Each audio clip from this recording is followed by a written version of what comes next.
If you are a white woman and you are dating, in love with, married to a black man, I want you to listen up. There are certain things that you need to know. And I don't think this is spoke about enough.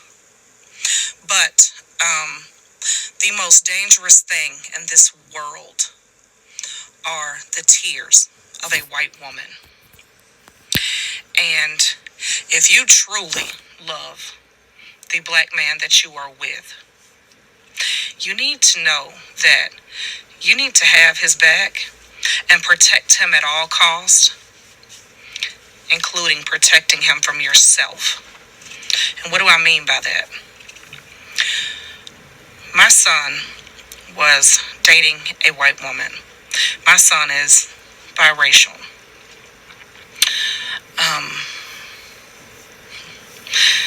They got into an argument in public, and she started to scream and cry. And my son immediately left the scene. She was outraged. She couldn't believe my son left.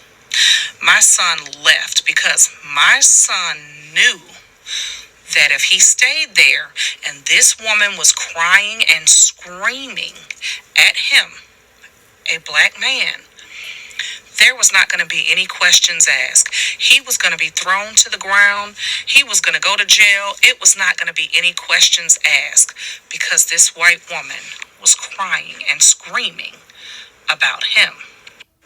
Now, I'm sure this female may have been hurt. Her feelings was hurt. She was a little emotional. However, when you are dating a black man and you're a white woman, you need to understand that sometimes your fucking feelings and your emotions have to take a fucking back seat to not cause harm to the person you are dating, that you love, that you are married to. And I'm not telling you that if you are truly in fucking danger, not to get help. But if you're just emotional, you're just pissed off, and you want to scream and hoop and holler, in public is not the time. Because that can turn out very deadly for the black man that you claim to love so much, whether you realize it or not. If you were just dating a white man and you were yelling, nobody would really pay any attention to that shit. But when people see a white woman and a black man and you're screaming,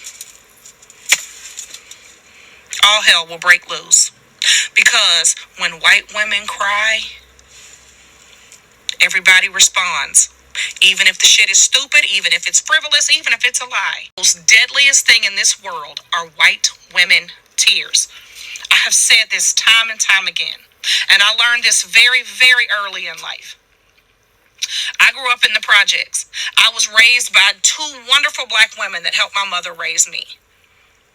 So I know what I have witnessed, what I have experienced, and I know for a fact of what I speak. I learned very early in life that I could be a voice for my friends and my family because people would listen to me far more than they would listen to them. And if you listen to anything I have ever said to you on this app, if you are a white woman and you are dating a black man, you are in love with a black man, you are married to a black man, you need to know that you need to have his back and protect him at all costs, even if it is protecting him from you. Handle that shit at home. The most dangerous thing in this world are the tears of a crocodile white woman. And it's sad. Why is that? Because not everyone is going to think like her. Not every woman, white woman especially, is going to think like her. And the only reason she's thinking like that, she was raised in an environment where she was in black people's spaces. And I knew by looking at her, by looking at the way that she's dressed and the way that she's talking, It's like I'm looking at a personality of a black woman because there's no way a white woman would be that spiced up. No way.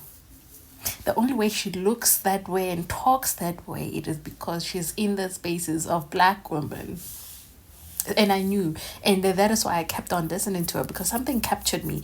Something really captured me in her video, and I was like, I was trying to figure it out, because I'm looking at her, but I'm seeing my people, but I'm not seeing my people as well, because it is the way that she talks that I would see it in Black American women,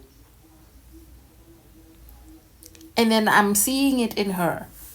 So when she said I was raised by two black women, yeah, that black woman educated her about her role as a black woman, as a white woman in the society, and what white women can do to black people because they are busy crying. And even if you might be the good white person, you have the potential or the possibility of harming other people, because you are also a danger. You're not exempt from it. You're not exempt from that danger.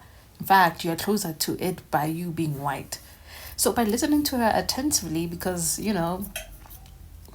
this is my job, you know what I'm saying? So by listening to her attentively, I could tell that this woman is talking points. And she had more valid points. You have to be able to educate yourself. But what happens when you are educating yourself about the things that your own people have done to other people? Are you going to be okay with the knowing that your grandfather or your people are capable of such violence? Because I don't think white people can comprehend just how much danger their own people can be. They don't think about it. They just know that, you know what, there's danger somewhere, somehow. But they don't think that there is actual danger. I don't think so.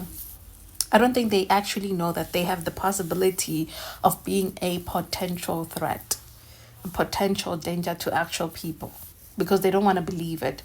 That's why they're so afraid of teaching their own history, because they don't want people to be angry with them. They want us to be lovely with them, despite, I don't know what kind of nonsense is this. Literally. I'm the one that's supposed to be angry for the way you've been treating my people. Yeah, for some reason, it seems like the anger is vice versa. You're angry at me, and I'm not angry enough at you. And this is why, again, I don't like inclusivity. It is boring, it is pathetic. It makes people not feel. It makes people want to, okay, let's just do this because we don't want to upset white. No, bullshit. Fuck off. And this is why sometimes when you don't want them, that's more they want you the most. And I'm like, but listening to her, this lady, she has a point. If you're a white woman, the most thing a black person can do is to protect themselves from you. Literally. And because of how she was raised, she's one of the few who can self-reflect. One of the few. There are not many like her, I'm sorry.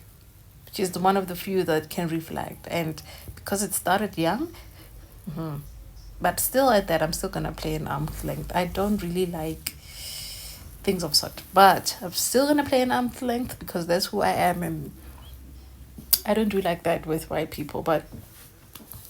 And someone might say, oh, well, but you dated a white person. That's exactly why it didn't work out. I'm just weird like that.